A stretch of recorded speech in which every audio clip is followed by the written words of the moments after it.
At a time when the country is grappling with poor standard of education and decaying systems, the Nigerian Union of Teachers has made some shocking revelations. The NUT say 28 states have not employed teachers in public primary schools since 2015, while only 11 states have employed teachers in secondary schools within the same period. The union's National Publicity Secretary, Audu Amba, says this has been affecting the quality of education in the country. Besides the non-recruitment of teachers, the NUT says many states owe teachers months of salary arrears. This has made public school teachers develop survival strategies, including engagement in petty trading and other businesses to augment their income. Investigations have shown that some schools, particularly the ones in rural areas, have as few as 3 teachers who in many occasions stay away from work. Joining me now via Skype from Dubai is public affairs analyst Bola Abba. Bola Abba, it's good to have you join me right now. The TRCN has revealed that there is the need to employ about 250,000 teachers annually. I wonder how realistic this will be. Oh, at this juncture and given the reality of our political system and the low importance that chieftains of state tend to put on education, it is indeed a very long shot. It's like aiming at the moon with an AK-47. Wow. And the registrar of TRCN, Professor Josiah Jiboye, also said that over 200,000 teachers are fake and unqualified. How disturbing is this to the system?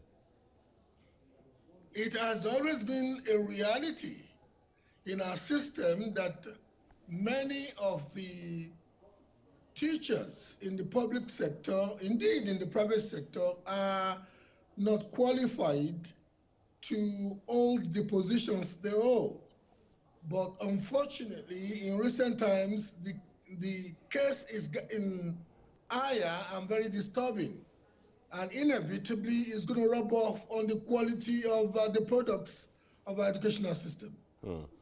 Now, we have this ultimatum from the Teachers Registration Council of Nigeria, which states that by December 2019, they'll be putting a stop to teachers who are not professionally trained to be teachers. They'll put a stop to them teaching in primary and secondary schools.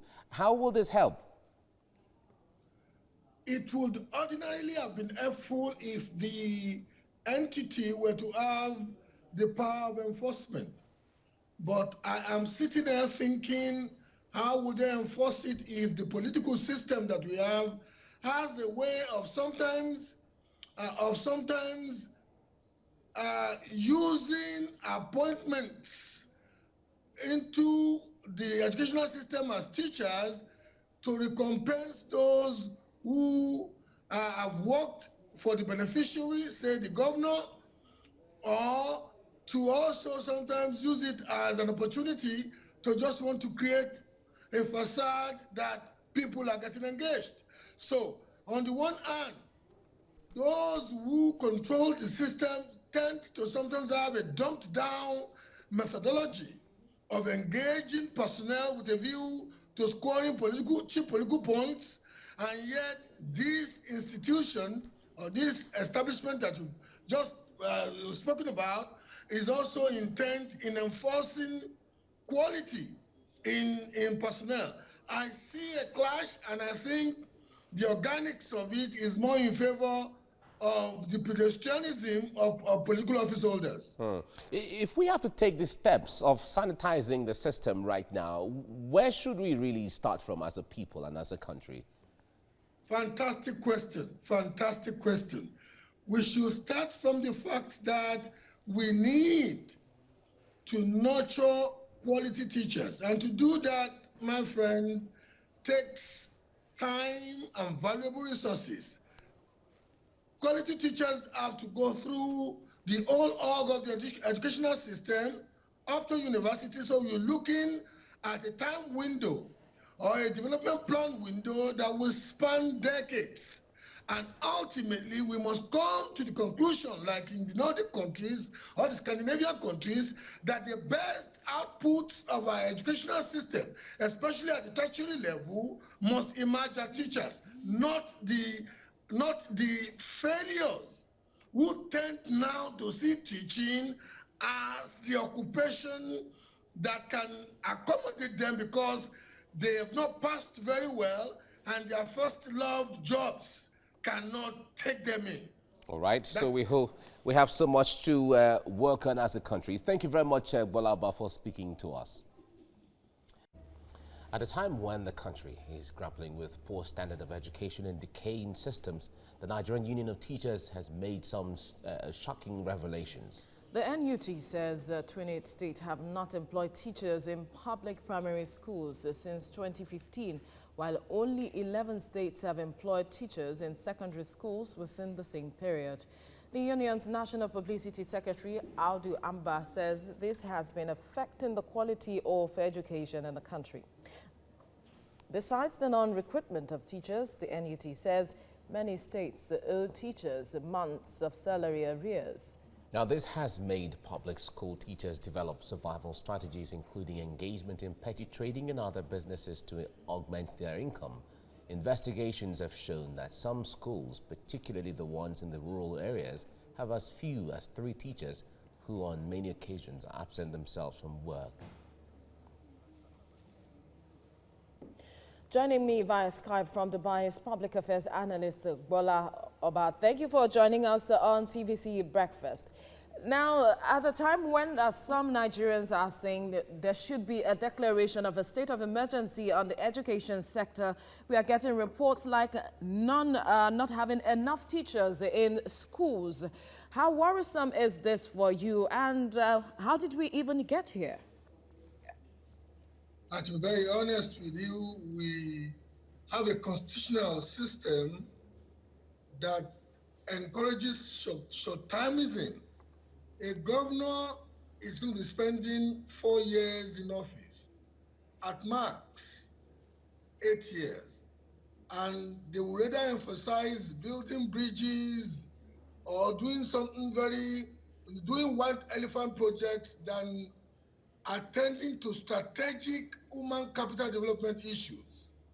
It is not cheap to nurture a teacher into full bona fides.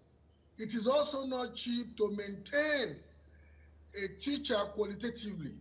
So most of our governors, indeed, from our local government chairmen to governors, we have ceased in doing what would have medium and long-term positive effect and giving us sustainable prosperity. We are focusing on short-termist measures. So we are where we are.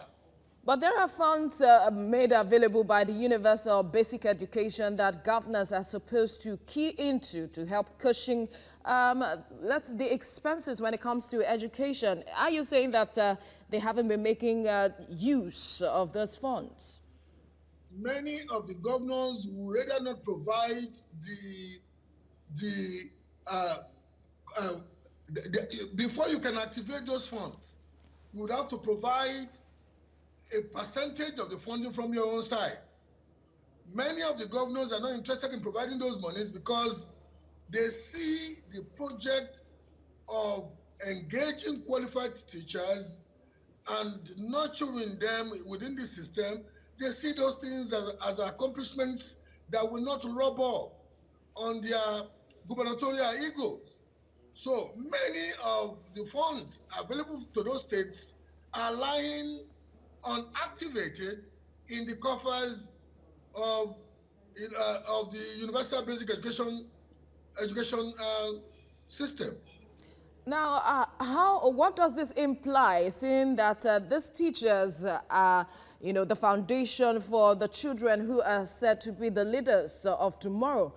What does this imply for the country, basically? It implies that the quality of the students that our educational system produces is utterly dumped down. it implies that we are going to be seeing the negative ripple of having human capital that is not primed up for productivity. It implies that we are gradually running ourselves aground because the ultimate element that makes any society, or the ultimate resource that makes any society to be sustainably prosperous, is the human element, the human capital. And once we have a very higgledy-piggledy system of nurturing one, or once our system is so disconsolate in the methodology with which we nurture our children, look at our society presently. And without wanting to be Jeremiah, it is very likely that given the inadequacy we have sustained, that we will see deterioration in the quality of those who come out of our educational system. Well, we have to leave it at this point. Public affairs analyst, Balaba, thank you for your time on TVC Breakfast. Moving on now, kidnapping now attracts a death sentence in Taraba State as Governor Darius Ishaku has signed the bill into law. The bill, which was sponsored by the Speaker of the House of Assembly, Peter Abel Dia, is intended to curtail kidnapping in the state. In the last 2 years, about 20 persons, including government officials, have been kidnapped in Taraba State. I signed into law the death sentence for anybody who kidnaps and abducts anybody at all. I am convinced that the kidnappers are as bad as armed robbers, even worse. We believe that if we do that, it will discourage people from doing this crime, which is new to our society entirely. We didn't used to know about armed robbery.